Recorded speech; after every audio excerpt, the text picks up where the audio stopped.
Our story begins with a 2002 article in New York Magazine titled Jeffrey Epstein, International Money Man of Mystery. The article was about an unknown financier who had gained a tremendous amount of wealth, knew an incredible number of powerful people, and no one was quite sure how. A few words given to the article by one of Jeffrey's close friends would provide one of the most famous quotes of all time. I came down here in 2007, and back then, there was very little known about Jeffrey Epstein. What people knew about him was that he was stunningly rich. The guy was living a life that most people dream about. He had a $15 to $20 million house here in Palm Beach. He had one of the largest townhouses in New York City, a massive apartment in Paris, his own private island in the Caribbean, a sprawling ranch in New Mexico, a helicopter, 2 airplanes, one a 727. Jeffrey Epstein and Donald Trump. They were both wealthy guys from New York, and they both ended up living a mile apart along Billionaires Row in Palm Beach. They knew each other. Epstein frequented Mar-a-Lago for a time. There's now a widely circulating quote from Donald Trump, which he probably would like to reel back in. I've known Jeff for 15 years. Terrific guy. He's even said that he likes beautiful women as much as I do. And many of them are on the younger side. Palm Beach is a very small town. It's almost impossible to conceive of living there and moving in that world and not hearing rumors about Epstein or not being aware of something odd going on at Jeff's place.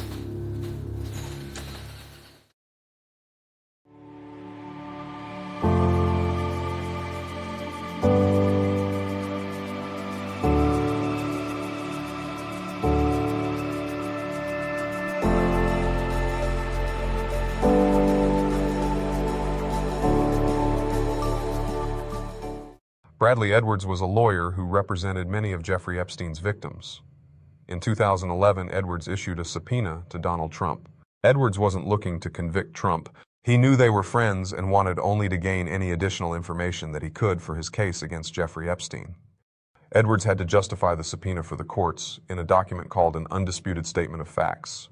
In this document, Edwards listed the connections that Donald Trump and Jeffrey Epstein had at the time. They included the following. 1. During the raid, message pads confiscated from Epstein's home indicated that Donald Trump called Epstein's West Palm Beach mansion on several occasions. 2. Donald Trump was quoted in a 2002 New York Magazine article about Epstein as saying, "I've known Jeff for 15 years. Terrific guy. He's a lot of fun to be with. It is even said that he likes beautiful women as much as I do, and many of them are on the younger side. No doubt about it, Jeffrey enjoys his social life." 3. Mark Epstein, who was Jeffrey Epstein's brother, testified that Trump had flown on Epstein's plane with him. 4. It was known that Trump had been to Epstein's home in Palm Beach. 5. Authorities found that Epstein's phone directory contained 14 phone numbers for Donald Trump, including emergency numbers, car numbers, and numbers to Trump's security guard and houseman. Yes, you heard that right. 14. 6. In his deposition, Epstein took the fifth rather than answer the question, "Have you ever socialized with Donald Trump in the presence of females under the age of 18? Keep in mind that the deposition was given before Donald Trump was in politics. The prosecutor asked based only on knowledge of their relationship, and he wouldn't have asked if he didn't already know the answer.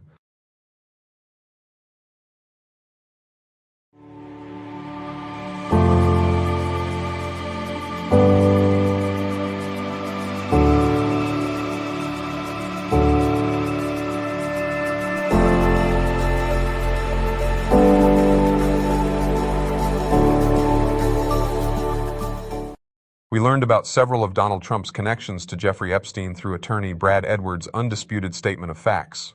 There are a few other connections to keep in mind that will help to create an understanding of the depth of their friendship. Donald Trump and Jeffrey Epstein socialized together fairly often. We know this because there are several photographs of them together. There are also numerous photos of Donald Trump with Ghislaine Maxwell. Ghislaine had been a friend for years and would sometimes set him up with dates. There's also the famous party that was filmed in Mar-a-Lago where Donald Trump and Jeffrey Epstein are seen hanging out. But there are also many lesser-known connections between the two. In this chapter, we'll take a look at some of those connections. Come on in. Go inside. An invitation into Donald Trump's world. For Footage from 1992 found in the NBC archives shows the future president welcoming Jeffrey Epstein to his Mar-a-Lago estate. The get-together more than a decade before Epstein pleaded guilty to prostitution charges in Florida. Both men are seen enjoying themselves, Trump pointing out women dancing in front of them. An apparently friendly encounter with a man the president is now looking to distance himself from. Speaking of Trump, he just took to social media to say that he was, quote, never on Epstein's plane or at his stupid island. Sounds like something a 4-year-old would say. I've never been on a stupid island, a stupid plane, stupid house. You're stupid. I was never on Epstein's plane or at his stupid island. Strong laws ought to be developed against AI. It will be a big and very dangerous problem in the future, end quote. Here is the problem I have with this, not the AI part, that was awful. I have a problem with what he said because only part of his denial may be true. There is no record of Donald Trump ever visiting Jeffrey Epstein's Caribbean island, Little St. James. That is clear. But there is plenty of hard evidence that he rode on Epstein's plane, and not just one time, 7 times, at least 7 times. And we know that because his name appears in flight logs that are submitted to the FAA. Here's what they reveal. Trump flew 4 times in 1993. He flew once in 1994 and again in 1995. Those are in addition to a flight that was previously reported and documented in 1997. All of the flights were between Palm Beach and New York City. And the logs show Epstein was on board the plane with Trump as well, each of those times. The 1994 flight is notable because Trump's then-wife Marla Maples is also listed on the flight log. And according to those logs, they decided to bring along their then-infant daughter, Tiffany Trump, as well as the family's nanny. They are all on the log. On the flight in 1995, the logs say that Trump also brought along his then 12-year-old son, Eric Trump. So, again, these are documents that are submitted to the FAA. These are not just claims made by someone in a deposition. So it is hard to sort of reconcile when the president says, I was never on that airplane. So the Miami Herald had a really interesting report that dropped a couple days ago that I have to share with you guys. Apparently Trump has been flying around on one of Jeffrey Epstein's planes. And I'm not saying this as in like, oh, in 1996 he was doing it. No, he was doing it this week. Over the weekend, Trump's Boeing 757 had mechanical issues that forced it to make an unscheduled stop on Friday. What? A Boeing had a mechanical issue? You could knock me over with a feather, which is also how you can pop out one of their doors. The Trump team scrambled to replace the broken plane with a rented Gulfstream G550. Nothing wrong with that, except something wrong with that, because it turns out it's Jeffrey Epstein's plane. Wow. Wow. Trump and Epstein, if that plane could talk, it would be found dead in its jail cell. Now, finding out... Keep it light. Now, finding out that they'd rented the plane of one of Trump's notorious pedophile buddies has thrown the Trump team into a full panic mode, which is why they released a statement claiming that the campaign had absolutely no idea the aircraft they rented was previously owned by Mr. Epstein. So now they're ditching Epstein's plane, and instead Trump will be traveling to all future events in O.J. Simpson's hot air balloon. In November of 1997, we got something I gotta say very sus. Now, Trump began dating 20-year-old English model Anushka DeGiorgio. But what makes this relationship suspicious is that Anushka DeGiorgio was one of Jeffrey Epstein's sex slaves, again, his words, and she was reportedly introduced to Trump by Ghislaine Maxwell. Check out this article from British tabloid The Sunday Press. Several American millionaires already had their eye on Anushka, but she was there with Robert Maxwell's daughter Ghislaine, who has introduced several of her attractive friends to the property developer, Trump. After their meeting, Trump flew Madam Maxwell and the model south to the Sunshine State, where all three enjoyed a happy weekend together. When they returned to New York, Anushka was installed in one of Donald's many apartments there. Now, the part of this article that really jumps out to me, aside from saying that Anushka was installed in one of Trump's apartments like she's a chandelier, or referring to Marla as Trump's outgoing wife like he has women on a conveyor belt, the other part that jumps out to me is the line about how Ghislaine had introduced several of her attractive friends to Trump already. What does that refer to exactly? Is that just Ghislaine talking herself up to the press, trying to make herself seem more important? Maybe. Anushka would later become the first British woman to publicly allege her abuse at the hands of Jeffrey Epstein. In her words, "When I was introduced to Jeffrey Epstein, I was young, full of hope and foolishness of a teenager. Jeffrey Epstein manipulated me, coerced me, and abused me. He cannot begin to fathom what he did to us." The phrase Epstein didn't kill himself became a viral meme in the months after his death. And the conspiracy theory keeps popping up both in real life and online, including, amazingly, on the Twitter feed of a member of Congress. And it's gotten a boost from some legitimately disturbing facts about what actually did happen to him inside that prison. Epstein was taken off suicide watch in the days before his death, despite a previous suicide attempt. There are reports that video footage from outside his jail cell is missing or unusable. What I find particularly strange and remarkable about this conspiracy theory that he was murdered is that it has become a right-wing conspiracy theory, despite the conditions of Epstein's death. Remember, he was in a federal prison when he died, a prison that's run by the Justice Department, which is overseen by Attorney General William Barr, who answers to Donald Trump. That's who had custody of Epstein when he was taken off suicide watch, who was in charge when the guards didn't check on him and when the camera footage went missing. It was all on William Barr's watch. Also, Trump was friends with Epstein for years.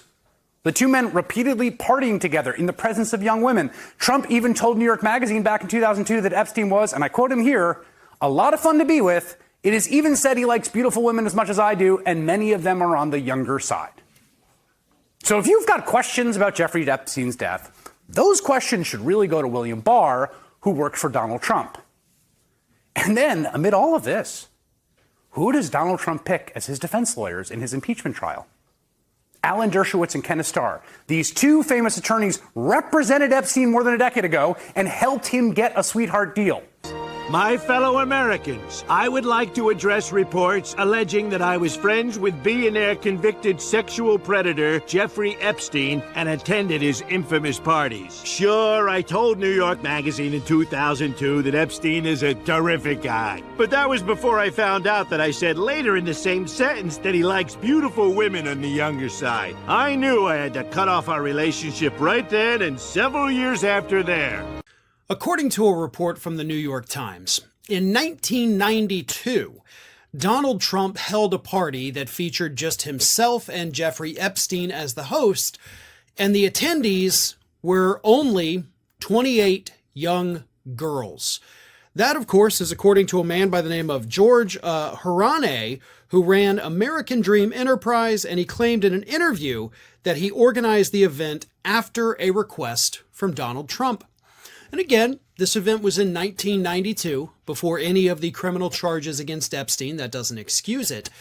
But Mr. Harane said, "I arranged to have some contestants fly in. He had recently partnered with Donald Trump, for events and business deals. At the very first party, I said, 'Who's coming tonight? I have 28 girls coming.' It was him and Epstein. I said, 'Look, Donald, I know Jeff really well. I can't have him going after younger girls,' he said. 'Look, I'm putting my name on this. He wouldn't put my name on it and have a scandal, or I wouldn't put my name on it and have a scandal,' Trump replied. So even back then, Epstein's activities, we'll call them, were pretty well known. And this guy, Harane, who did know Epstein in 15 years, is like, listen, putting him and you together in a room with 28 young girls is not a good idea, but they went forward with it anyway. Donald Trump, Jeffrey Epstein, and a room of 28 young women. But, Donald Trump was asked about Jeffrey Epstein. And when he was asked, he said, Jeffrey likes him young. Well, how did the president know that? How did he know that Jeffrey Epstein likes him young? Perhaps some people are saying he was there In March of 2000, Maximum Golf magazine published an article about Trump by Michael Corcoran, mentioning that he flew on Trump's private jet with Trump and Ghislaine Maxwell. In 2019, the same reporter would say in an interview with the Daily Mail that he vividly remembered Maxwell, Epstein, and a young girl turning up late to board Trump's plane. Jeffrey Epstein, Ghislaine Maxwell, and the girl in question were late for the appointed takeoff time, which is why I remember it so well. Trump was extremely angry about that. He was screaming, "Never be late for someone else's plane. That's the #1 rule." But he liked him enough to wait. What I do remember thinking about the girl, though, is that she was pretty, attractive. She was of an indeterminate age, though I realized she was young. I thought she could be anywhere from 15 to 20. She wore noticeable makeup and had obviously spent time prepping to look nice for the flight. Acosta tweeted this morning saying the crimes committed by Epstein are horrific, and I am pleased prosecutors are moving forward with a case based on new evidence. Now, the tweet comes after House Speaker Nancy Pelosi called for Acosta's resignation, saying Secretary Acosta engaged in unconscionable agreement, and Pelosi claims this agreement was known by the president when he appointed Acosta to his cabinet. Take a listen to how President Trump responded to that today. I feel very badly, actually, for Secretary Acosta. Ghislaine Maxwell is in prison, and a lot of people want to know if she's going to turn in powerful people. And I know you've talked in the past about Prince Andrew, and you've criticized Bill Clinton's behavior. I'm wondering, do you feel that she's going to turn in powerful men? How do you see that working out? I don't know. I haven't really been following it too much. I just wish her well, frankly. Mr. President, the other day a reporter asked you about Ghislaine Maxwell. You said, quote, "I just wish her well, frankly. I've met her numerous times over the years, especially since I lived in Palm Beach, but I wish her well, whatever it is." Mr. President, Ghislaine Maxwell has been arrested on allegations of child sex trafficking. Why would you wish such a person well? I don't know that, but I do know that. She has. She's been arrested for that. You know Her that. friend or boyfriend, Epstein, was either killed or committed suicide in jail. She's now in jail. Yeah, I wish her well. I'd wish you well. I'd wish a lot of people well. Good luck. Let them prove somebody was guilty. I mean, you do know that. Oh, so you're saying you hope she doesn't die in jail? Is that what you mean by wish her well? Her boyfriend died in jail, and people are still trying to figure out, how did it happen? Was it suicide? Was he killed? And I do wish her well. I'm not looking for anything bad for her. I'm not looking bad for anybody. And they took that and I mean, she's a child sex, alleged child sex trafficker. Big deal. But all it is her boyfriend died. He died in jail. Was he killed? Was it suicide? I do. I wish her well. So President Trump sat for a big sit-down interview with Axios' Jonathan Swan, made all kinds of news, had an interesting exchange on coronavirus and testing and deaths and all of those things. But he also had another very eyebrow-raising exchange regarding his thoughts and feelings on Ghislaine Maxwell. Let's take a listen to that. Yeah, I wish you well. I'd wish you well. I'd wish a lot of people well. Good luck. Let them prove somebody was guilty. I mean, you do know that. Oh, so you're saying you hope she doesn't die in jail? Is that what you mean by wish her well? Her boyfriend died in jail, and people are still trying to figure out, how did it happen? Was it suicide? Was he killed? And I do wish her well. I'm not looking for anything bad for her. This comes, of course, on the heels of previous comments that Trump had made about wishing her well, which caught everyone by surprise. I mean, first of all, he's trying to play this part like he doesn't really know what the allegations are. How can you not know? Everybody in the country knows what the allegations are, right? Jonathan Swan has to explain to him that she is being tried for sex trafficking, that is what she is accused of. And the other bizarre thing here, Rachel, is that we learned last week from one of the alleged survivors here that she had said that Bill Clinton had been on Jeffrey Epstein's island as well. That seems like the sort of thing that Trump would be all over, like delighted to talk about and go in on the conspiracy theories and the whole thing. And instead, he has this bizarre line that he's sticking to about how he wishes her well. Like, what is going on here? It is super odd. I don't have an explanation for it other than like he's either not watching it closely or he is and has like thoughts he's not saying. It's the whole thing is very unclear. You had an extraordinary dinner, I think, in London, didn't you, where Donald Trump was there and Epstein and Prince Bill Andrew. Clinton. And Bill Yeah, Clinton. Bill Clinton as well. So the small dinner party, and you're did. sitting there with all these extraordinary people. You know, I was very young and very impressionable, and, you know, Jeffrey was a very charismatic man. You know, he would walk into a room and people would take notice. With him and Ghislaine, it was kind of like teamwork. He had the finance, she had the black book, and they were, you know, they were a great pair together, and kind of together they were sort of taking over the world. But that dinner party, and they were sort of, that dinner party, yeah. so how many people were there? Not many. I would say probably about 14 people, 14 maybe. people, and that includes President Bill Clinton, President now Donald Trump, Jeffrey Epstein, and Prince Andrew. I mean, that's an extraordinary dinner party. Moving right along to January of 1993, and we've got another photo of Trump, Eric, and Ivanka photographed with Epstein at the grand opening of the Manhattan Harley-Davidson Cafe. In December 1993, at Trump and Marla Maples' wedding at the Plaza Hotel in New York, David Jones snapped this photo of a man who looks a lot like Epstein. Is it him? I can't be 100% sure, but I will say it would be a very on-brand move for Epstein to wear jeans to a wedding. Now, here's a nice photo from January 1995 of Epstein and Maxwell at a Mar-a-Lago party. So in April of that year, Trump and Epstein were photographed at a Victoria's Secret Angels party. Moving on to the year 2000. In February, we've got a photo of Trump, Epstein, Melania, and Maxwell hanging out at another Mar-a-Lago party. Maxwell showed up to the party looking like a denim cigar lounge lampshade. Royal nonce Prince Andrew was also in attendance that night, who Trump will later claim not to know. Is Donald Trump the infamous Doe number 174? Is Donald Trump Doe 174? I want to start with this great piece by Business Insider. This just broke, this news.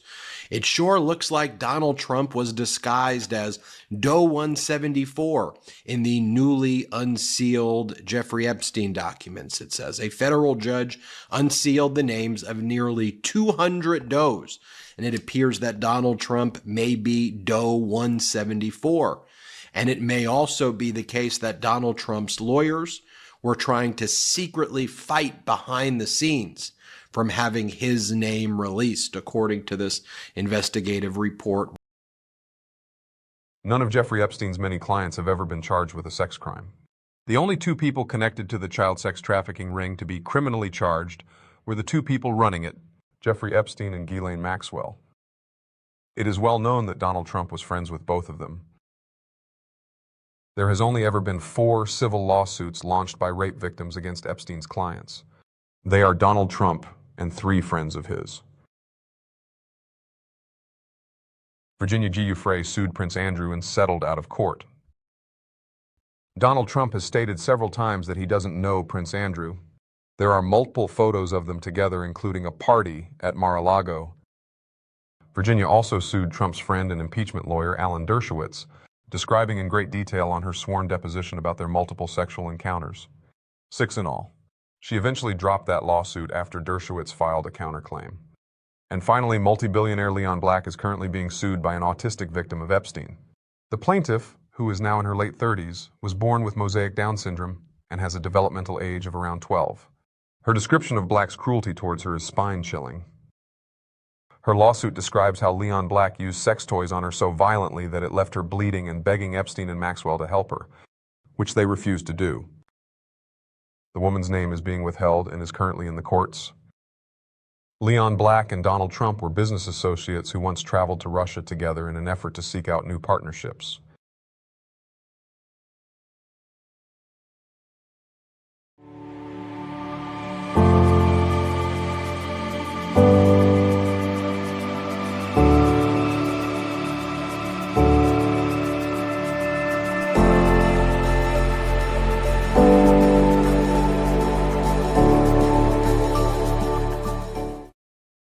We know with a great degree of certainty that Jeffrey Epstein had recorded guests abusing his young victims.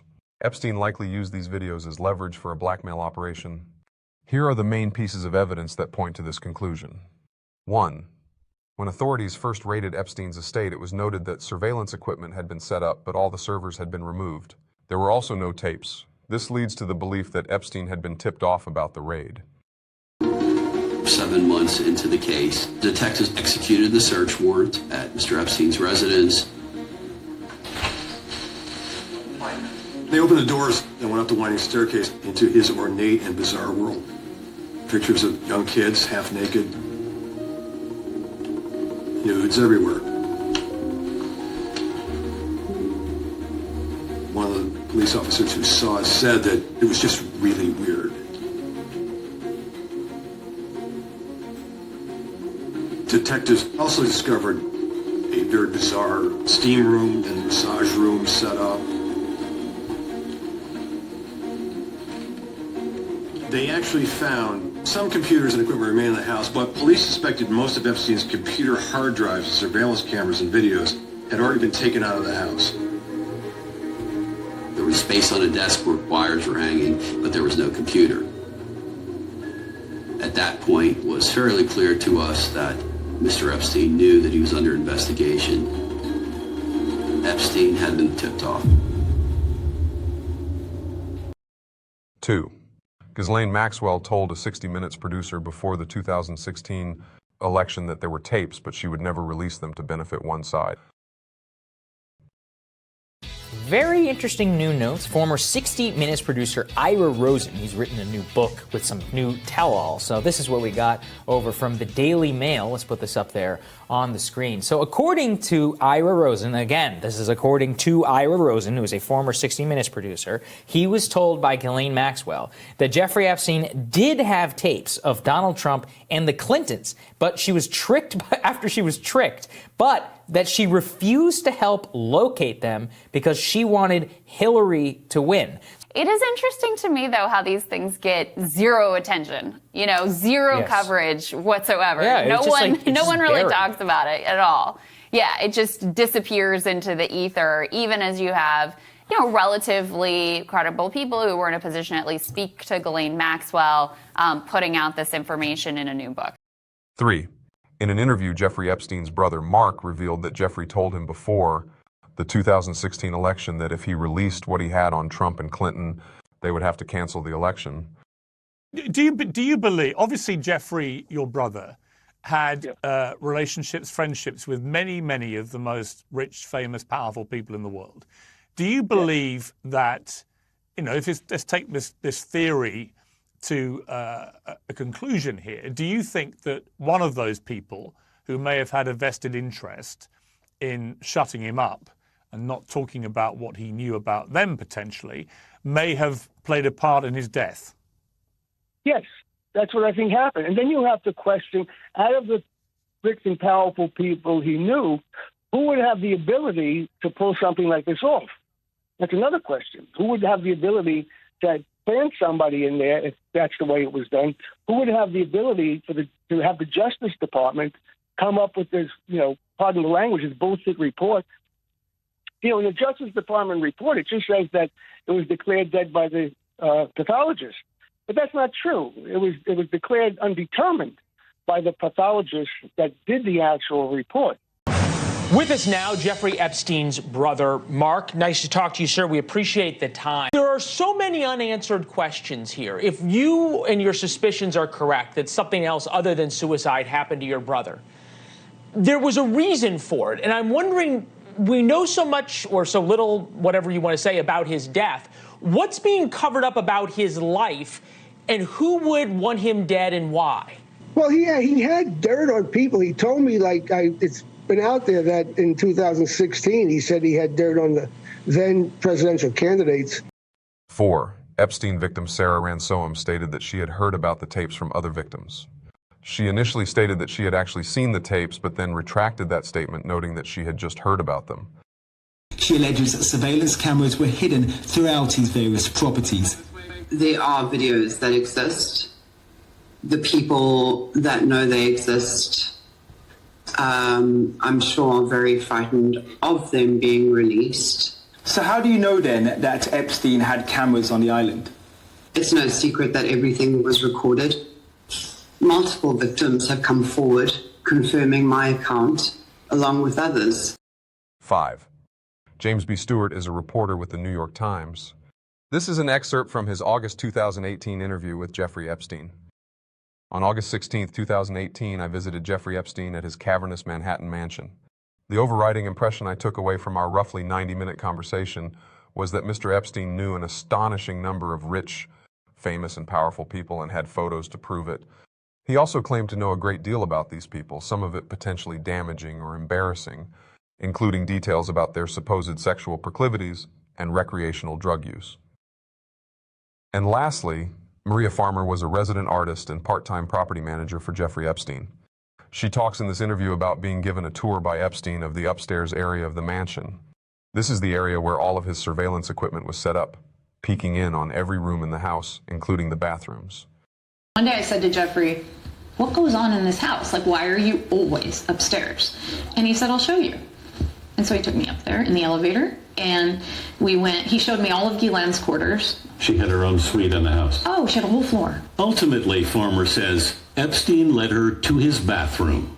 And there was a marble, like, altar thing over here, and he said that's where he gets his massages.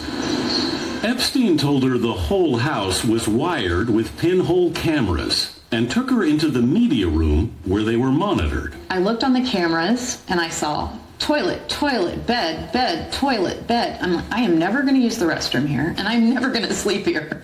Was there videotape? Oh, yeah, it was all video, all the time, yeah. And I asked him one time, what do you do with this? And he said, I keep it. I keep everything in my safe.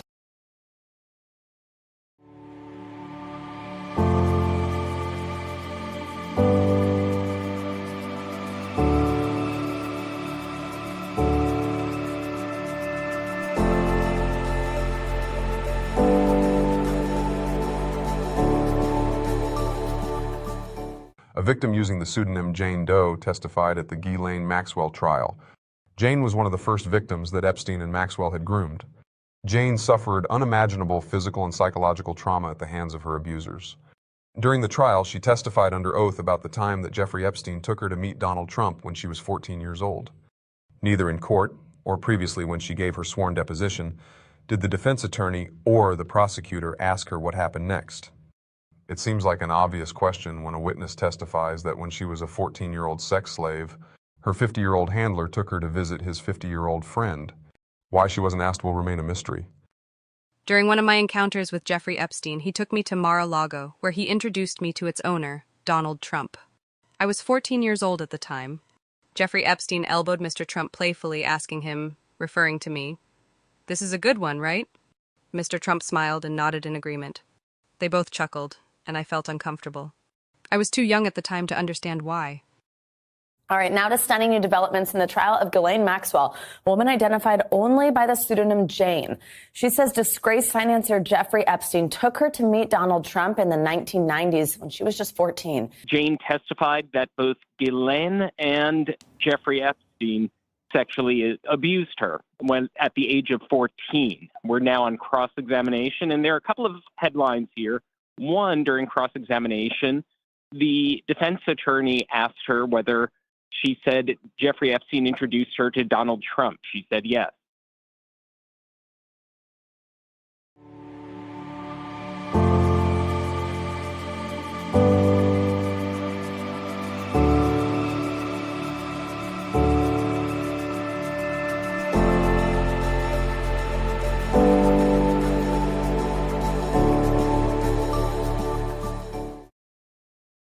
Virginia G. Giuffre, formerly Roberts, is the most famous of Jeffrey Epstein's victims. Virginia was actually recruited by Ghislaine Maxwell from Mar-a-Lago, where Virginia, then in her teens, was working as a towel girl. I was recruited at a very young age from Mar-a-Lago and entrapped in a world that I didn't understand, and I've been fighting that very world to this day, and I won't stop fighting. I will never be silenced until these people are brought to justice. At the heart of all of this, of course, is Jeffrey Epstein, and I wonder how much you knew about Jeffrey Epstein and what he was up to and what he was forcing your daughter to do. Yeah, I had no idea about that either. Like I say, when I worked for Trump, you know, and I got Virginia a job there in the spa at Mar-a-Lago, and then she was only there a couple of weeks. It was very nice to have her there with me because we could have lunch together and, you know, talk, and it was great. It was a good time. And then when Miss Maxwell had recruited her to Jeffrey Epstein, you know, she was excited about it because they were going to teach her massage therapy. The reason Virginia became famous is because in 2021 she filed a lawsuit against Prince Andrew under New York's Child Victims Act. Virginia alleged that she was forced to have several sexual encounters with Prince Andrew in the early 2000s at the age of 17. Prince Andrew settled out of court in 2022.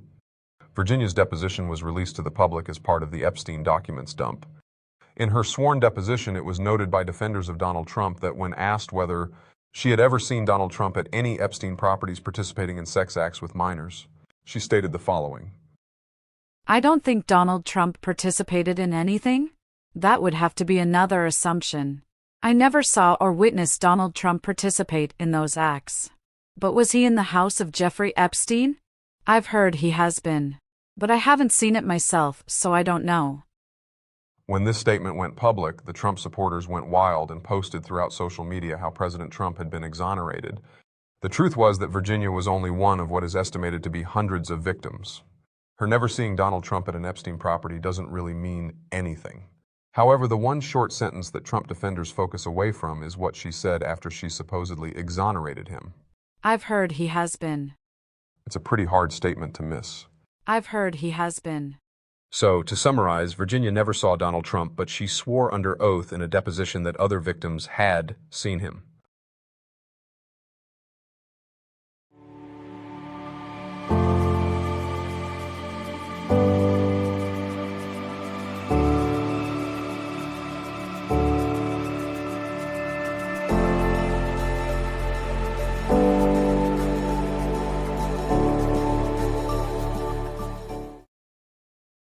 The last batch of the Epstein documents contained emails that were sent by victim Sarah Ransom to DailyMail.com columnist Maureen Callahan. Sarah was attempting to put an end to Epstein's sexual assaults by bringing his abuses to light. Sarah wrote that an unnamed friend, a fellow victim who she calls Jen, was one of the many girls who had sexual relations with Donald Trump, including at Epstein's New York townhouse. The case number, if you want to put it in, it's 1:15-CV-07433-LAP. This appears to be, and we don't know, this could all be bullcrap. All of the case documents could be bullcrap, right? So let's be very clear about that. But what we do know is that this document is within the entire file set. You could go to page 316 if you do it in order. And it says here, this is all it starts with. Like, there's nothing before it. It just says Exhibit 6, and then it literally says this. Several girls at any one time. She confided in me about her casual friendship with Donald. Mr. Trump definitely seemed to have a thing for her, and she told me how he kept going on about how he liked her pert nipples. Donald Trump liked flicking and sucking her nipples until they were raw. One evening, when we were showering together, she showed me her nipples. They looked incredibly painful as they were red and swollen, and I remember wincing when I looked at them. I also knew she had sexual relations with Trump at Jeffrey's New York mansion on regular occasions, as I once met Jen for coffee.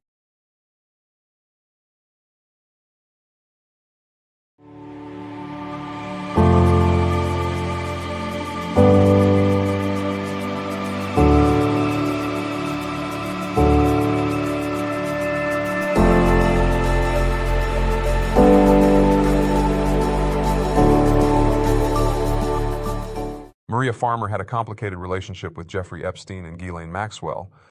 Maria was originally hired to be a resident artist. Epstein had seen one of her paintings and loved her work. Epstein and Maxwell were introduced to Maria's younger sister Annie, who was 16 at the time. She caught their eye, and the grooming process began. Epstein and Maxwell promised to put Annie through school. But, as is always the case after weeks of filling her head with dreams and promises, the abuses with Annie began. Even though Maria was in her mid-20s, Epstein and Maxwell ultimately sexually assaulted her as well. Feeling sick and betrayed, Maria was the first person to file a complaint against Epstein to the FBI. Unfortunately, her words fell on deaf ears. She tried several times, reporting them to the authorities to no avail.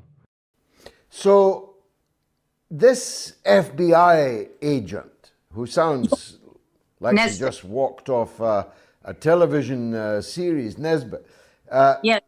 She said that we want to get to the bottom of this. Did she mean it? Did she succeed in that? No. So all these years, she did mean it. She had little girls and she really wanted it to happen, and she cried to me, and she was not an actress. This woman had dedicated her life to this case. She couldn't believe what we'd been through. I need to tell you that while this was happening, Alan Dershowitz hired in the private sector the former FBI director of the United States to find dirt on us. They found one girl that had like weed in high school. You know, I mean, are you kidding? That's what the now that's the man, Louis Freeh is his name, Freeh. That man is the man that was head of the FBI when I made my very specific report outlining everyone I named in the beginning of the program. And I told them why I was naming them. And so for about 14 years now, Jim Hill of ABC News has been trying to get my FOIA request met. He was only able to get the second one, heavily redacted, but Nesbitt wanted to solve it. But this year, I saw where she signed off on the agreement. And now no one can find her. Like Brad Edwards, okay? He's a hero attorney. I'm not kidding you. He's the reason this whole thing happened. If it weren't for Brad Edwards and Virginia Roberts, David Boies and me, those people wouldn't have gone to jail. As well as being a resident artist, Maria would also occasionally manage one of Epstein's properties. In this interview, Maria talks about managing a property one evening when Donald Trump walked in and mistook her for his date. It was when I started working for Epstein, and it was 9 o'clock at night. And he's looking at me, and I'm like, oh, gross. You know, this guy's so gross. Anyway, he's just glaring at my legs. Like, yum. I told my sister, I felt like I was his dinner or his lunch, you know? Yeah. The way he was looking at me. So he assumed I was there for him. And this is how I know. Epstein walks up to him and he goes, no, she's not here for you. And they were smirking, and Epstein whispered something. He goes, go in there. And so Trump at 9 o'clock at night goes in the other room. If there's someone in there for him. Right. I don't know who. But Epstein said, no, she's not here for you.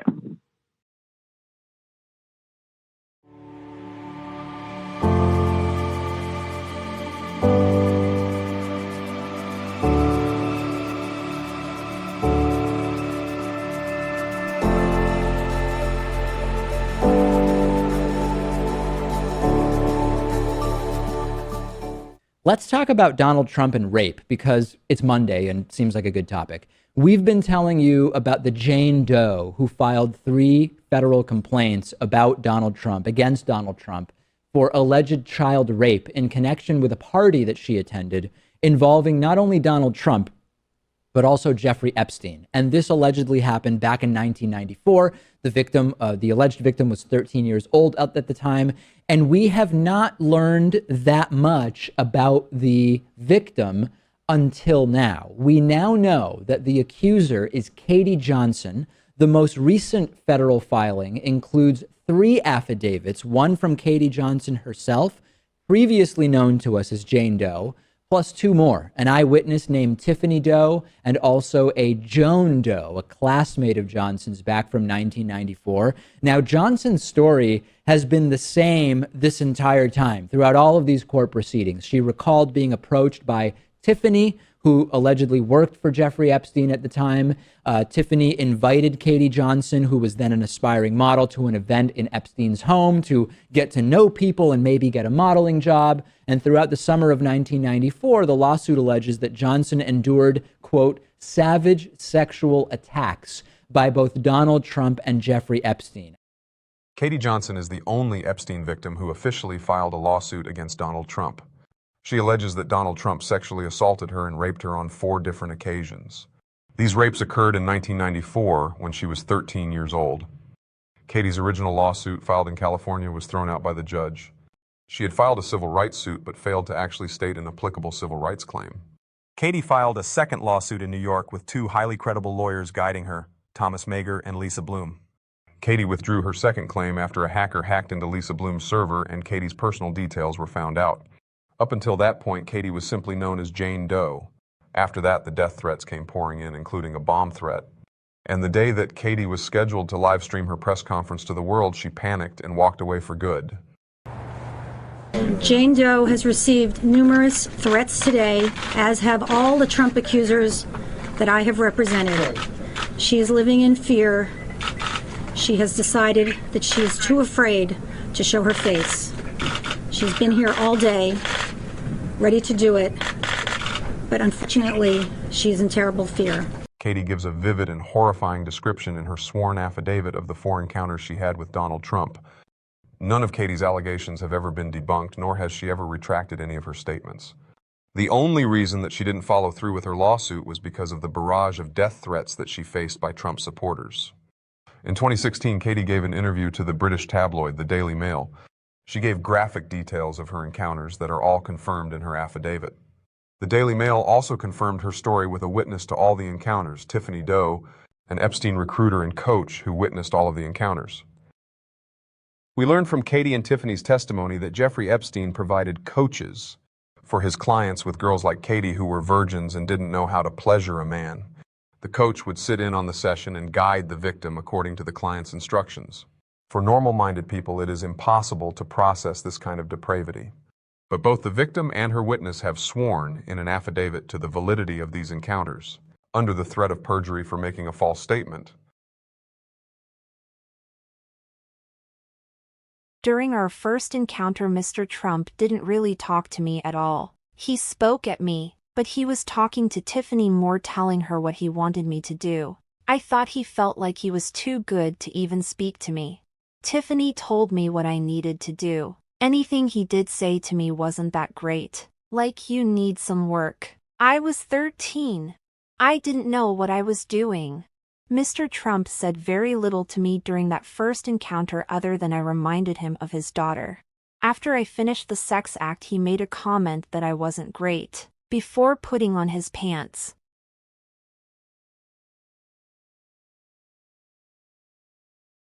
During our second encounter, I felt very intimidated. Mr. Trump made a comment that I wasn't doing it right, that I needed to take classes. He continued to let me do it. He didn't tell me to stop. He said something to Tiffany a couple of times, like tell her to go faster.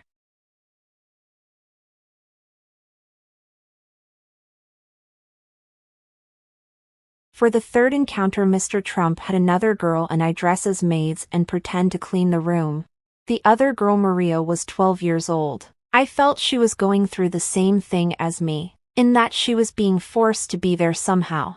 So we cleaned and then very clumsily kissed, and Mr. Trump caught us making out on the job as part of the role play. Mr. Trump then ordered us to carry out a string of sex acts on each other and on him. After he finished, he said we both could have done it better and then left. We never saw him again that night.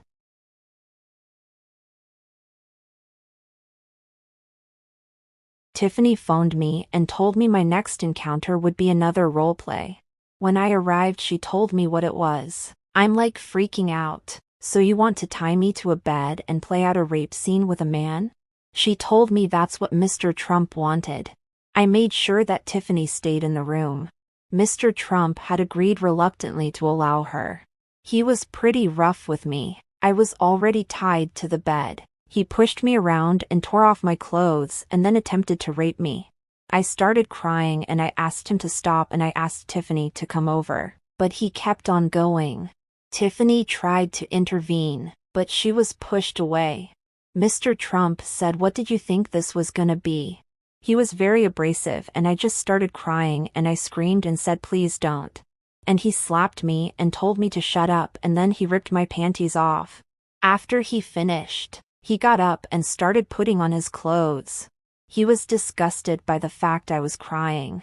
Mr. Trump didn't use a condom and I was worried about getting pregnant. He basically said that I should be proud that he would even allow me the opportunity, and if I got pregnant I could get an abortion. With that, he threw $400 onto the floor. Tiffany made clear she wasn't happy with him. And then Jeffrey Epstein came in and he saw that there was money on the floor and got mad. He asked if I had asked for the money and said that he was going to be the one to pay me, and said it wasn't mine to take.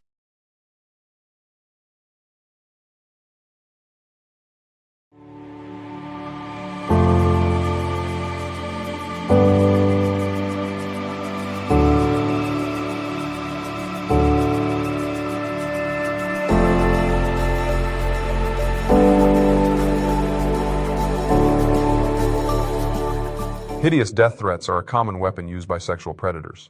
Some wonder if the threats do more damage than the abusive acts themselves. It was not uncommon for Jeffrey Epstein to issue threats to his sex slaves, not only threatening them if they were to ever talk, but also their families. The point being that Donald Trump's threats to Katie were not an anomaly, but the norm in that horrifying world. Defendant Trump stated that I should never say anything if I didn't want to disappear like Maria, a 12-year-old girl who was forced to be involved in the third incident with Mr. Trump. Maria had not been seen since Mr. Trump said he was capable of having my whole family killed. In her sworn affidavit, Tiffany Doe tells us how her life has been threatened by Jeffrey Epstein, especially now that she's speaking out. After leaving the employment of Mr. Epstein in the year 2000, I was personally threatened by Mr. Epstein. He said that I would be killed and my family killed as well if I ever disclosed any of the physical and sexual abuse of minor females that I had personally witnessed by Mr. Epstein or any of his guests. I am coming forward to swear to the truthfulness of the physical and sexual abuse that I personally witnessed of minor females at the hands of Mr. Trump and Mr. Epstein, including the plaintiff, during the time of my employment from the years of 1990 to 2000 for Mr. Epstein. I swear to these facts under penalty of perjury, even though I fully understand that the life of myself and my family is now in grave danger. I declare under penalty of perjury that the foregoing is true and correct. A woman has filed a new lawsuit against Jeffrey Epstein's estate and the co-executors of that estate, claiming that Epstein and Ghislaine Maxwell raped and sexually trafficked her and threatened to feed her to alligators if she ever told anyone. The lawsuit says in 2008, the then 26-year-old woman went to Jeffrey Epstein's Palm Beach mansion supposedly to cut his hair. Instead, she says she found a naked Epstein who proceeded with Maxwell's assistance to brutally rape plaintiff. The woman says she was going to call police, but two men showed up claiming they were police and threatened to arrest and deport her and take away her 8-year-old son. The lawsuit says Epstein and Maxwell forced her to drive to Naples along the way, picking up her son, and when she kept crying, stopped at a large body of water infested with alligators and threatened to throw her in to be devoured, as they said other women had been in the past. The night I rolled into town in New York in my Ryder truck, I pulled up to my apartment, and Jeffrey Epstein had one of his butler's sons, Juan Alessi's son, living in there. And so all my stuff was gone, and he painted the whole place black. And so I walk into this black apartment and the phone's ringing, and it was Ghislaine, and I was terrified. And she said, "Maria, I'm going to burn your home, your life, your career's already burned, your family's going to burn, your friends are going to burn, and we're going to burn all of your art." Jeffrey made it very clear that if I ever told anyone, went to the authorities, he would kill me and my family. And my trauma was almost like a cancer inside my body. It just grew and grew and grew and grew.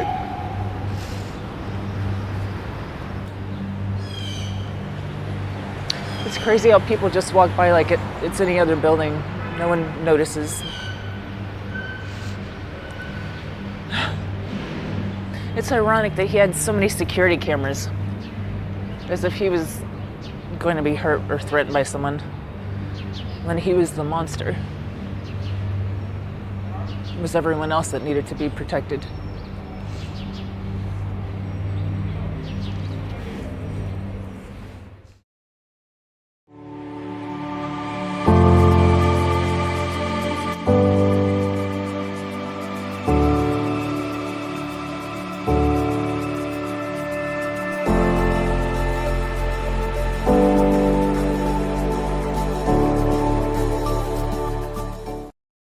President Trump, his family, and the Trump Organization is suing two of his longtime banks to prevent them from complying with demands from Congress for Trump records. U.S. President Donald Trump is threatening to sue top congressional Democrats Nancy Pelosi and Adam Schiff.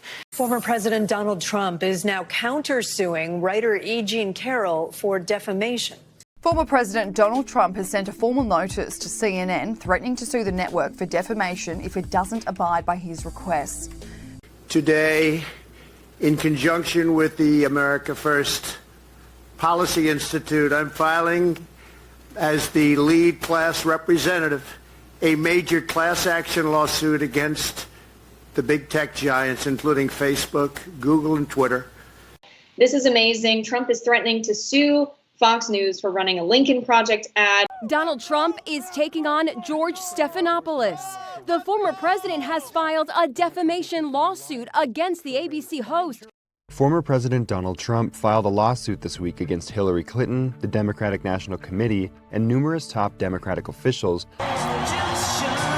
In a tweet posted Sunday afternoon, Republican presidential hopeful Donald Trump said, quote, "Just to show you how unfair Republican primary politics can be, I won the state of Louisiana and get less delegates than Cruz. Lawsuit coming." And breaking overnight, former President Trump has filed a $100 million lawsuit against his own niece and 3 New York Times reporters. But the film includes some very controversial scenes, including one where Trump rapes his ex-wife Ivana. The Trump campaign is not at all happy about this. In fact, they said that they are planning on suing. Donald Trump and his campaign are fighting mad about a Democratic PAC's use of Trump's own words to discourage Republicans from requesting mail-in ballots. And now Trump's campaign is threatening to sue. We will be suing in Nevada, and that's already been taken care of. We'll probably file something tomorrow. It's what he has called fake news. The president's campaign filed a libel lawsuit against the New York Times yesterday. Donald Trump's lawyers have now threatened to sue ProPublica. They have sent a cease and desist letter saying, "How dare you make these accusations? If you don't get rid of it, we're going to sue you." Donald Trump has asked a federal judge to temporarily stop the FBI from reviewing the material it seized from his home in Florida 2 weeks ago. In a lawsuit, the former U.S. president also asked the court to appoint what's called a special master. Someone just in the last hour, Trump tweeting that he might sue Cruz over questions about his citizenship. Yeah, so Gia, the Trump campaign is actually threatening a lawsuit after it received a bill from the Target Center for $530,000. Now, that would pay up front for security and other expenses during his rally tomorrow. Attorneys for former President Donald Trump have filed a lawsuit against his former fixer, Michael Cohen, and they're asking for $500 million. The former president has just filed a lawsuit against New York's Attorney General Letitia James, who's been investigating the former president and his company. Every woman lied when they came forward to hurt my campaign. Total fabrication. The events never happened. Never.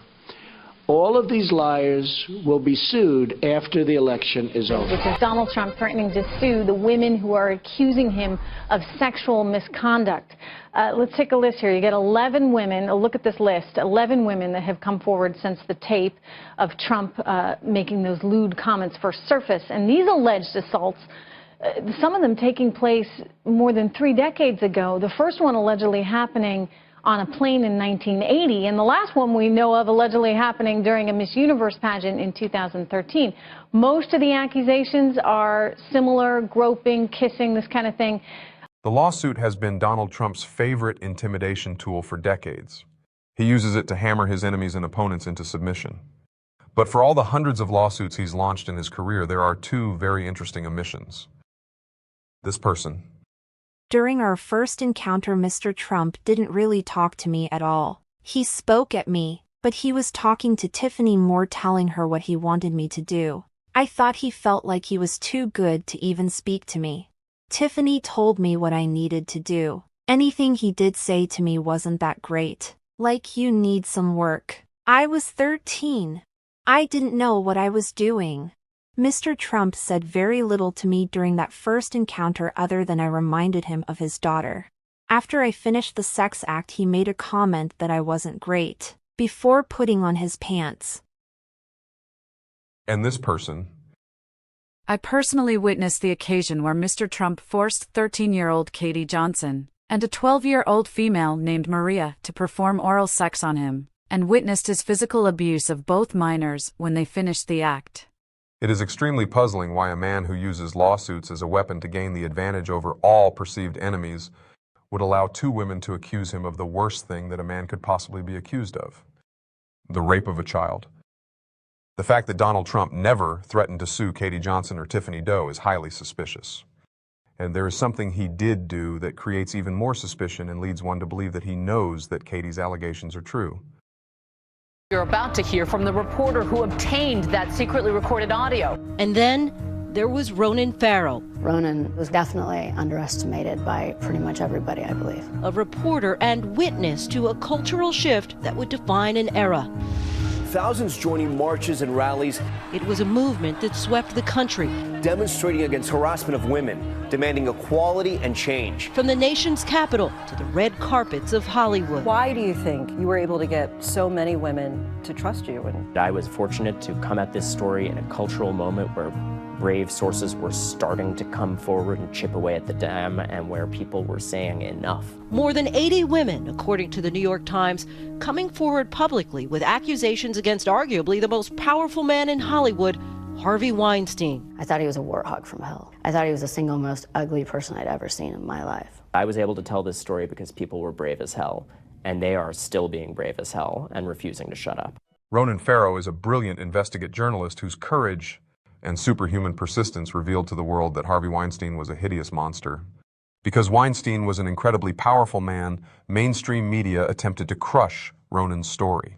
But he relented, and thanks to his fearlessness, millions of women found the courage to step forward and speak their voice, staying silent no longer.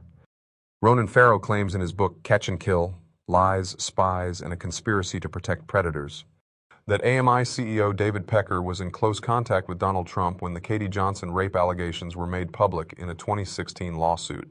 National Enquirer editor Dylan Howard assured Trump's personal lawyer at the time, Michael Cohen, that they would track down the woman with the rape allegation and see what they could do about her. There was no opportunity to buy this story.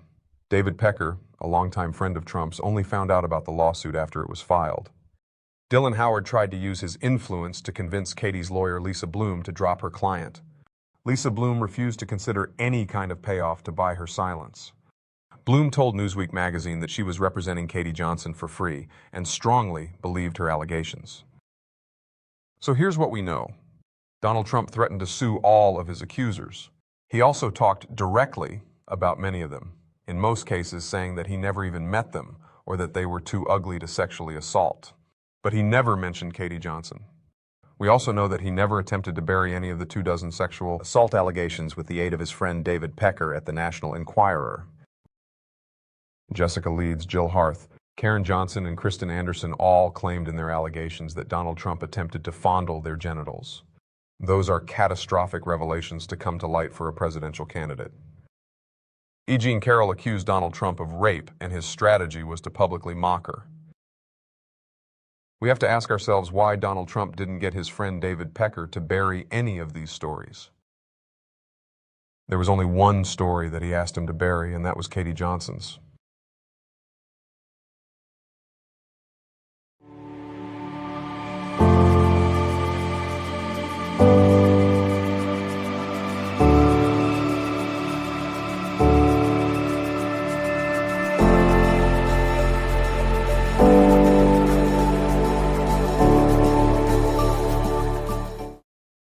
Since Donald Trump began his run in politics, his past with Jeffrey Epstein and Ghislaine Maxwell has always followed him. Trump's rabid followers will tell you that Trump and Epstein were never friends. They ran across each other at a few parties, and that was it. The more passionate ones believe that Trump was actually working undercover for the FBI in order to help take down Epstein. One thing that all of Trump's followers agree on is that victim Katie Johnson and her witness Tiffany Doe are lying. Here are some of the defenses that MAGA world has created for Donald Trump. 1. Many note that Katie Johnson's first lawsuit filed in California was thrown out on technical grounds. She had filed a civil rights suit, but failed to actually state an applicable civil rights claim. This is true, but Katie filed a second lawsuit in New York with 2 highly qualified lawyers guiding her. The case was never thrown out of court. Katie removed herself from the lawsuit because of the incredible number of death threats being issued to her by Trump's supporters. 2. Many of Trump defenders talk about Katie's relationship with a shady Jerry Springer producer named Norm Lubo. Lubo saw an opportunity to cash in on Katie's pain and made plans to move forward with a lawsuit of his own. A respected lawyer named Thomas Maher moved in and offered to represent Katie. He had read her account and believed her words.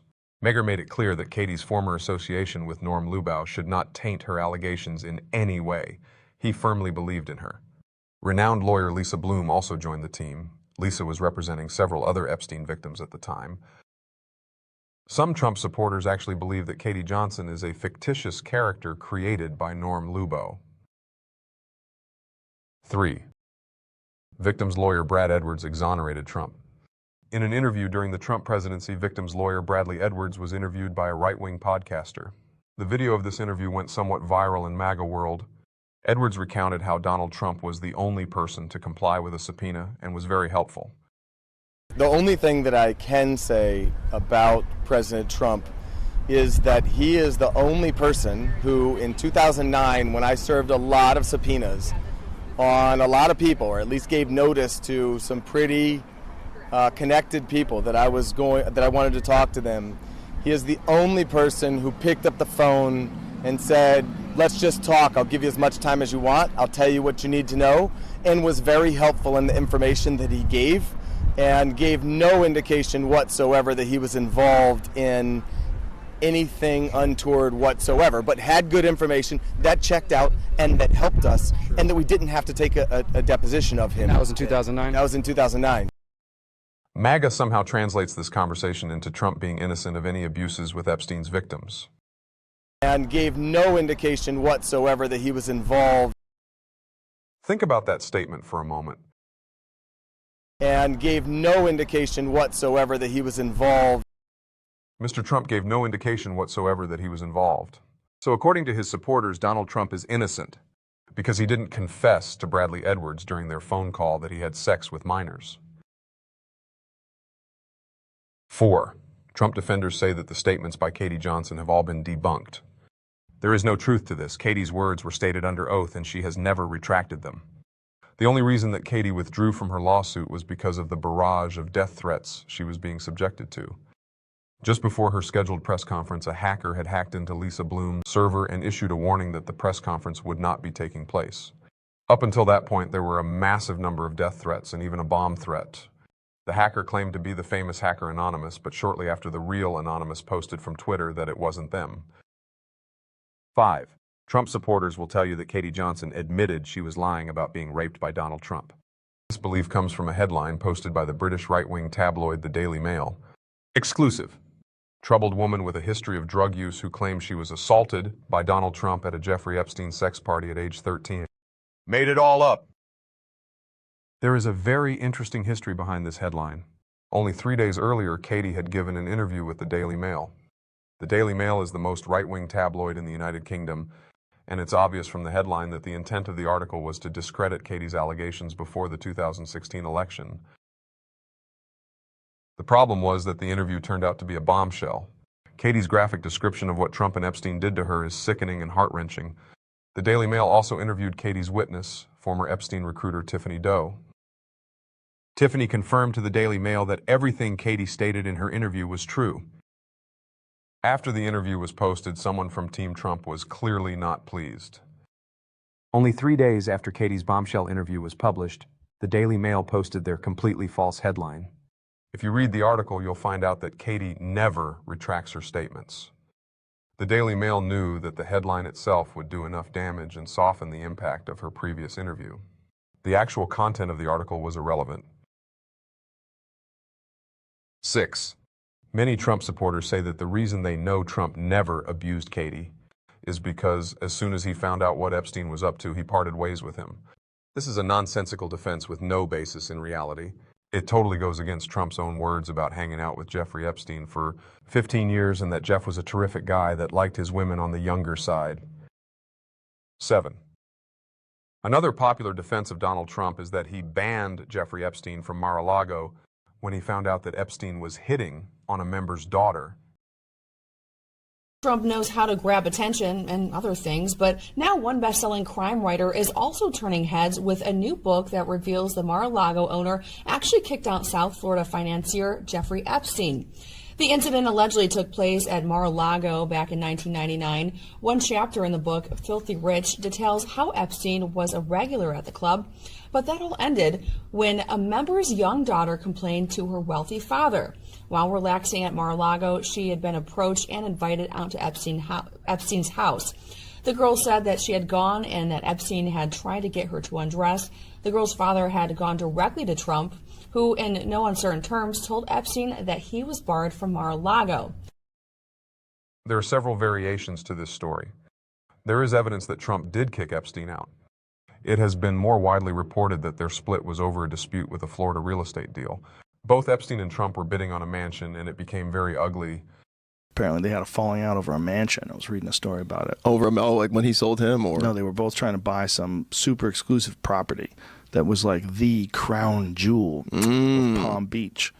It was this 6-acre mansion that overlooks the ocean. It's on the beach. It's beautiful. And it's apparently a hell of a plantation for girls. Well, Well, it's also one of those things where, like, if you're a part of these communities, there's certain properties that are iconic, and to own them would elevate your social status. Like, did you hear Trump bought the mansion de Chumobobon?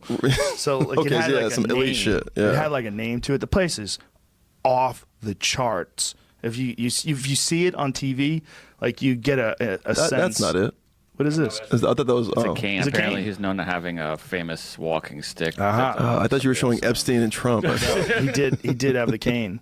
What was the house? Yeah, Google Palm Beach house. the house that they competed about. Trump and him competed over a house. Like, it's got 8 waterfalls. Well, it's really old, I think. 14-year-olds in every room. It's like if someone was like a super billionaire character and I don't know, name some famous man, like the Hearst Castle. Okay. The Hearst Castle for sale. They'd all be trying to get it. Trump and Epstein's friendship reportedly soured after they fought over a $41 million Palm Beach mansion. 2 weeks after the home's auction, cops received a tip about underage women at Epstein's house. Oh, shit. Man. That was Candyland. Yeah. Let's see if they have pictures of the place. That's like a Taj Mahal. Look at that thing. Yeah. That's it. Yeah. That thing's gorgeous. Dude, it's dope as fuck. The images are insane. That's it right there. Click on that. Look at that place. So you get it. They're fighting over who's got the biggest dick on Palm Beach. If you own that motherfucker, you bought that place, like, you're king baller. Everybody wants to have the party at your house. Whether you believe the split was due to Epstein hitting on a girl or it happened because of a real estate deal gone bad, one thing that is known is that the split between the two happened in 2007. They had been friends since 1987, so the split happened 20 years into their relationship. So this talking point of Trump kicking Epstein out of Mar-a-Lago is not really evidence of anything. No one really cares why the two pedophiles stopped becoming friends. What people do want to know is what happened during those 20 years when they hung out together. 8.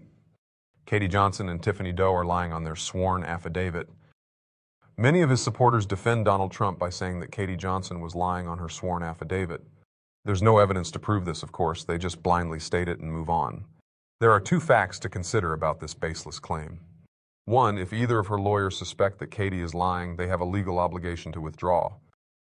If during the course of your pretrial testimony in your lawyer's office, your lawyer believes and recognizes that what you are saying is in fact a lie, no matter how small it is, no matter how big it is, in all likelihood, the attorney is going to withdraw as your attorney.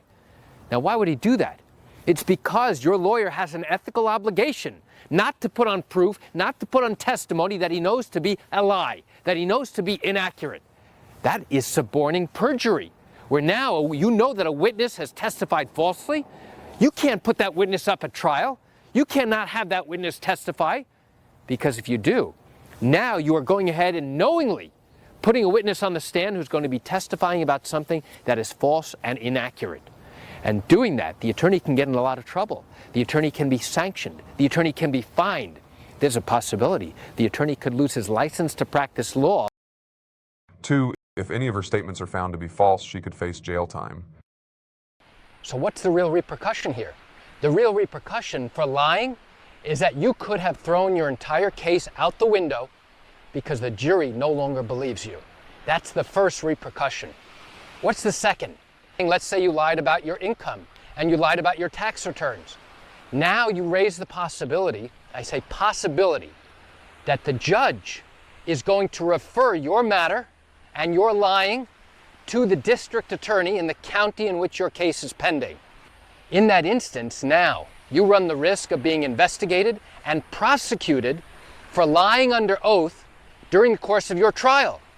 And that could have separate repercussions, because now you have converted what would be a civil litigation case, a civil case trying to obtain money as a form of compensation. Now you have to deal with a criminal case where the prosecutor from the state of New York is now potentially bringing charges against you for lying under oath in your civil lawsuit.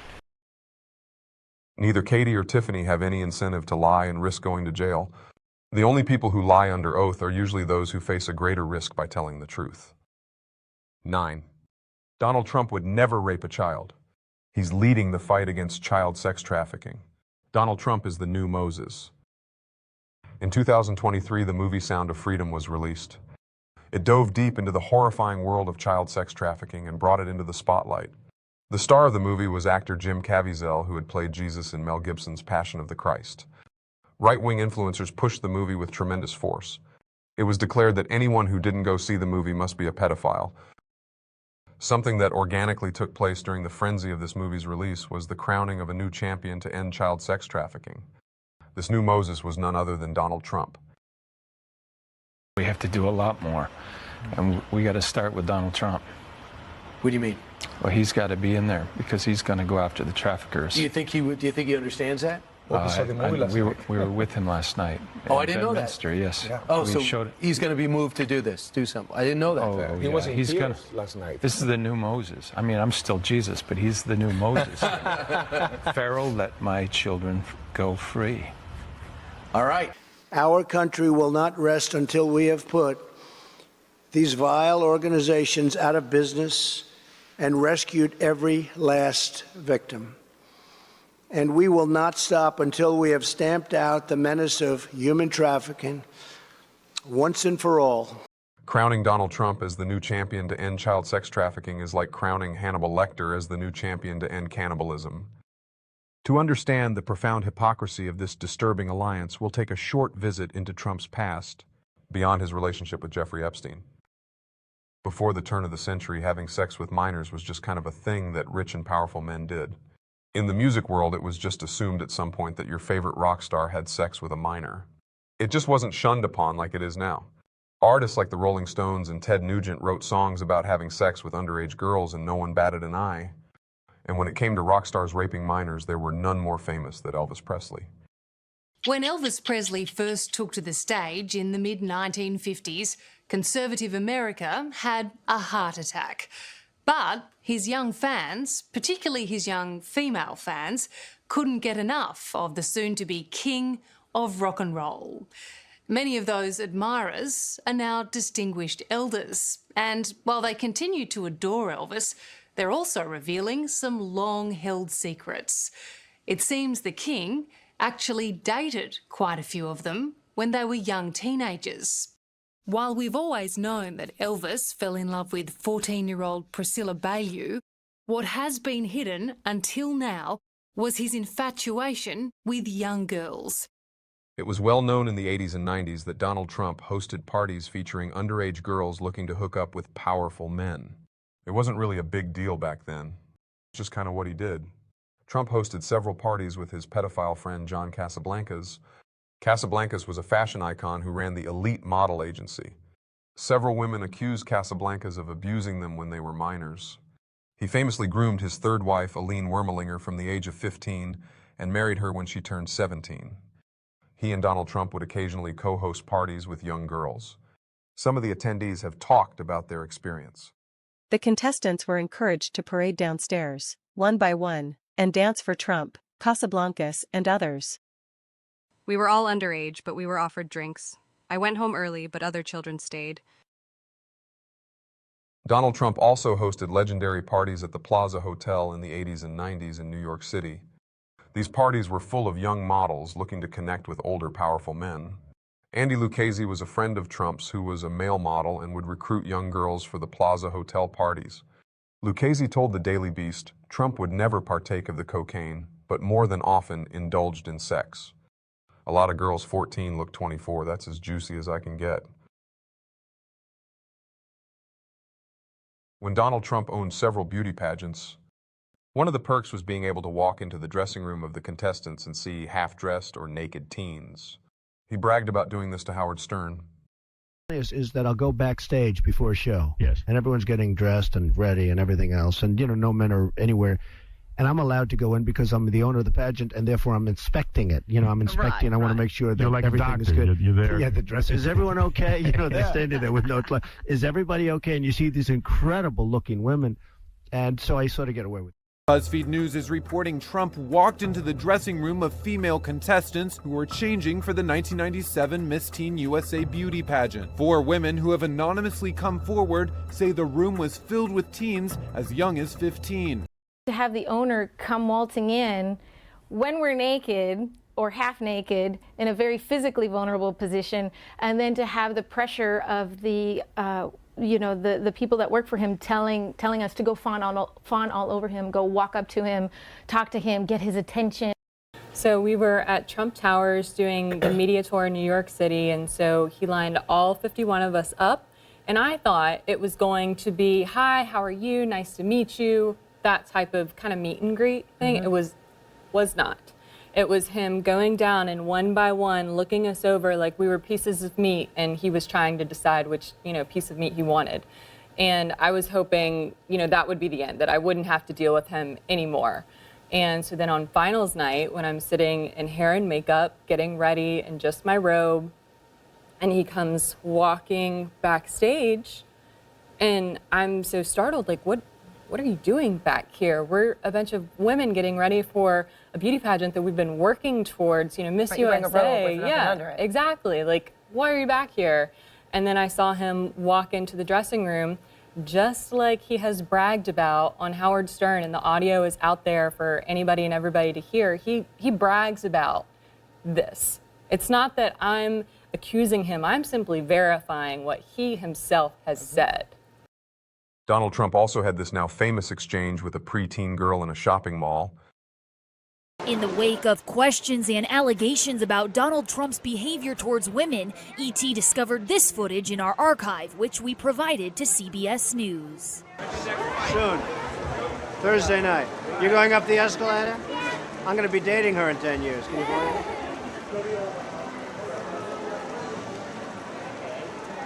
Okay.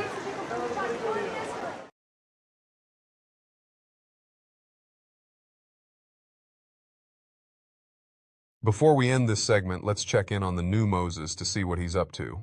What's up, guys? It's your boy, Benny. So people are losing their minds because the man who shut down human sex trafficking across our southern border is now screening a movie, the #1 movie in the world, Sound of Freedom, at his private club. That man's name is Donald Trump, and the people who made that movie, Jim Caviezel, Tim Ballard, and Angel Studios, held a private screening at Donald Trump's Bedminster Club last night. Bedminster in New Jersey. The screening was really, really a beautiful sight to behold. I was watching along with many on social media. Jack Posobiec tweeting this image of Donald Trump. You can see right there, classic hair, next to Jim Caviezel, saying President Trump sits in the front row with Jim Caviezel on one side, Tim Ballard, the man that the movie is based on the other side. He hasn't moved an inch since the film began. This tweet doing numbers, 10,000 retweets. So this is what it looked like. They screened it outside. Very cool showing here. Donald Trump said, "You made this the hottest movie in the world. It's made $100 million. They are on a run today." But people are saying, of course, the liberal media tried to trash it as an anti-human trafficking film, QAnon influenced. Interesting how they actually trotted out predator protectors at Bloomberg and at The Guardian, people who have openly advocated for reducing crimes for people who commit sex crimes and commit horrible acts against children, to bash this movie. Well, seems like you should maybe have a little star by your name saying this person is a predator. I told Tiffany that I could get pregnant because Mr. Trump didn't use a condom. Mr. Trump said that I should be proud that he would even allow me the opportunity, and if I got pregnant I could get an abortion. Then he threw $400 onto the floor in my direction.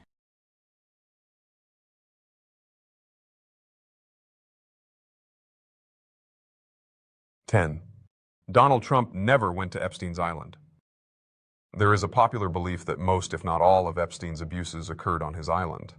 The truth is that Jeffrey Epstein had properties all over the world, and only a small fraction of the abuses took place on his island. All the references we have to Trump's abuses through Maria Farmer, Jane Doe, Virginia G. Frey, Sarah Ransom, Katie Johnson, and Tiffany Doe all took place on Epstein estates in Florida and New York. 11. If Donald Trump was guilty of having sex with minors, he would be in prison. There are no Epstein clients who have ever even been charged with a crime. There have been 3 civil cases against clients, and that's it. Virginia G. Frey sued Prince Andrew and settled out of court.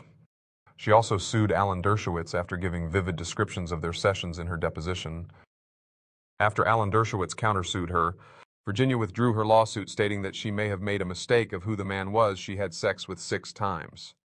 An Epstein victim whose name is being withheld is currently suing multi-billionaire Leon Black. Her description of his abuse, as well as the abuses of Epstein and Maxwell, is horrifying. 12. Donald Trump didn't rape any girls. He was the one who helped the FBI take down Epstein. This is another nonsensical defense that is based on 0 evidence.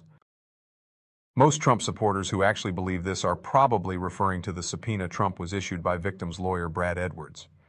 As we covered earlier, Trump phoned Edwards to comply with the subpoena and managed not to implicate himself. That's all he did. The person who took down Jeffrey Epstein was Miami Herald reporter Julie K. Brown.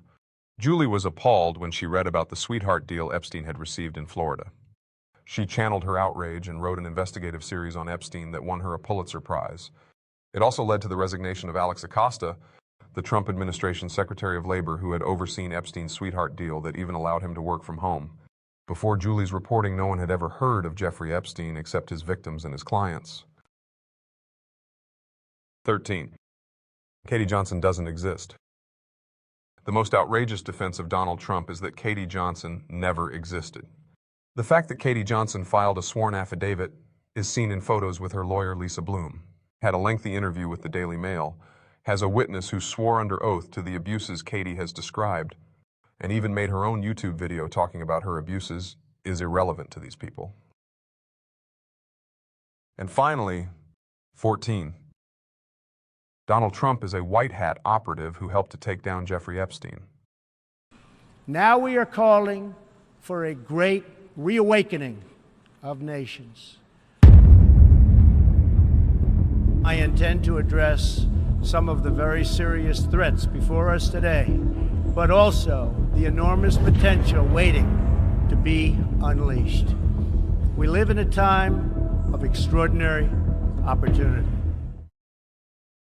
A white hat hacker, also known as an ethical hacker, is a cybersecurity professional who uses their skills to identify vulnerabilities in networks.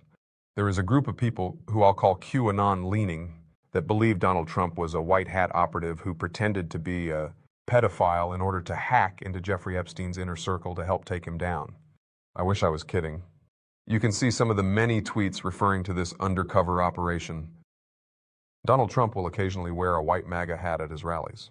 He knows that wearing the white hat will send many of his followers into a tiz. Whenever Trump wears a white MAGA hat, deeply disturbed people post about how he's sending them a secret message. Meanwhile, Trump, always recognizing the potential of a good grift, is now selling white MAGA hats from his online store.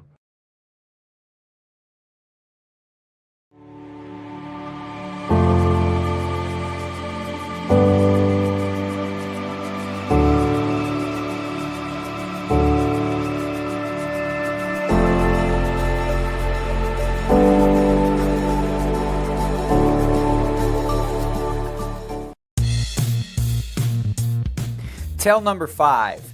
The first thing you should look at when the flop comes out is your opponent's eyes. If their eyes quickly glance at their chips, that means they like what they see. Number 4 tell you should look at. When you're playing in a poker game and you're going to get ready to bet, if you notice out of the corner of your eye that your opponent is reaching for chips early, that should tell you something. He's either going to raise you or call you. Tell number 3.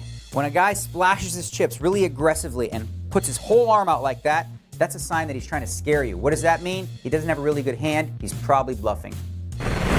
The number 2 tell is watching for guys that speak gibberish. I talk a lot at the table. One of the reasons for that is I get a read off my opponent. If you ask a person a question like, what's the weather like? And they give you an answer that makes absolutely no sense, it's probably because they're nervous, because they're bluffing. And the number 1 secret tell that you're going to get right here and now is, well, never mind. What am I, crazy? I'm not giving you that one. You'll have to learn it on your own. Would you declassify the 9/11 files? Yeah. Would you declassify JFK files? Yeah. Would you, I did a lot of it. Would you declassify the Epstein files? Yeah, I would. All right. I guess I would. I think that less so. Okay, that was hilarious. And 9/11, yeah, absolutely. Kennedy, sure. Epstein, I guess so. I mean, less so. Not Epstein, less so. Why don't you just give it away? He's in the file. That originally aired on Fox and Friends, but was cut off right when Donald Trump said, yeah, I would. And then everything else he said was a major backtrack. By the way, it's incredibly significant news. Anytime Donald Trump talks about Jeffrey Epstein, anytime anyone in a position of power talks about Jeffrey Epstein, for what it's worth, for a news outlet, I think actually to get Donald Trump talking like that about Jeffrey Epstein is a pretty big story. So again, they cut that off. We can put E1 up on the screen. Sorry for going out of order here, but they did cut that off. And some people in media noticed it. I want to highlight another part of what he said. I guess I would. I think that less so because you don't want to affect people's lives if it's phony stuff in there, because it's a lot of phony stuff with that whole world. But I think I would. I don't know about Epstein so much as I do the others, certainly about the way he died. It'd be interesting to find out. But yeah, I'd go a long way toward that one. So sort of a typical Trump answer. You don't totally know what it means. It's almost effectively hard to make out. But the editing, I think, where you're just going rapid fire through JFK, yeah, I already did a lot of it. And you get to Epstein, yeah, I would. And immediately, well, there's a lot of phony stuff, less so with Epstein than others. 9/11, yeah. JFK, I'm with you. Jeffrey Epstein, yeah. Well, why would Donald Trump be so circumspect about exposing the secrets of Jeffrey Epstein, a billionaire child sex trafficker who died in prison, without revealing which of his well-connected elite friends knew about and possibly even participated in his revolting and illegal activities? So how do you end a documentary that did a deep dive into the friendship between the world's 2 most famous pedophiles? You can't really. There is no way to just wrap it up. We have just completed a 90-minute journey that gave witness to a grotesque sublevel of the human experience that we're just not equipped to process. So we'll end this journey with a simple comparison. We'll compare the sworn statements of 2 extraordinary women made under oath under the threat of perjury and physical harm with the provably false statements of a known pathological liar. Mr. President, Ghislaine Maxwell has been arrested on allegations of child sex trafficking. Why would you wish such a person well? First of all, I don't know that, but I do know that. She has. She's been arrested for that. First of all, he's trying to play this part like he doesn't really know what the allegations are. How can you not know? Everybody in the country knows what the allegations are. Donald Trump was asked about the prince. I don't know Prince Andrew, but it's a tough story. It's a very tough story. I don't know him, no. But after those comments, photos of Trump were being circulated online, including some showing Trump and his then-girlfriend Melania with the prince and Epstein at the same Mar-a-Lago event almost 20 years ago. And these photos from the Duke of York's Twitter page show Trump and the prince together in June of this year. You had an extraordinary dinner, I think, in London, didn't you, where Donald Trump was there and Epstein and Prince Andrew. Clinton. And Bill Clinton. Bill Clinton as well. So the small dinner party, and you're sitting there with all these extraordinary people. I was never on Epstein's plane or at his stupid island. There is plenty of hard evidence that he rode on Epstein's plane, and not just one time, 7 times, at least 7 times. Epstein is a terrific guy. Well, I knew him like everybody in Palm Beach knew him. I mean, people in Palm Beach knew him. He was a fixture in Palm Beach. I had a falling out with him a long time ago. I don't think I've spoken to him for 15 years. I wasn't a fan. I was not, a long time ago. I'd say maybe 15 years. I was not a fan of his, that I can tell you. Both men are seen enjoying themselves, Trump pointing out women dancing in front of them. an apparently friendly encounter with a man the president is now looking to distance himself from. Would you declassify the 9/11 files? Yeah, Would you declassify JFK files? yeah. Would I you, did. I did a lot of it. Would you declassify the Epstein files? Yeah, I would. All right. I guess I would. I think that less so. Okay, that was hilarious. And 9/11, yeah, absolutely. Kennedy, sure. Epstein, I guess so. I mean, less so. Not Epstein, less so. Not. Why don't you just give it away? He's in the file.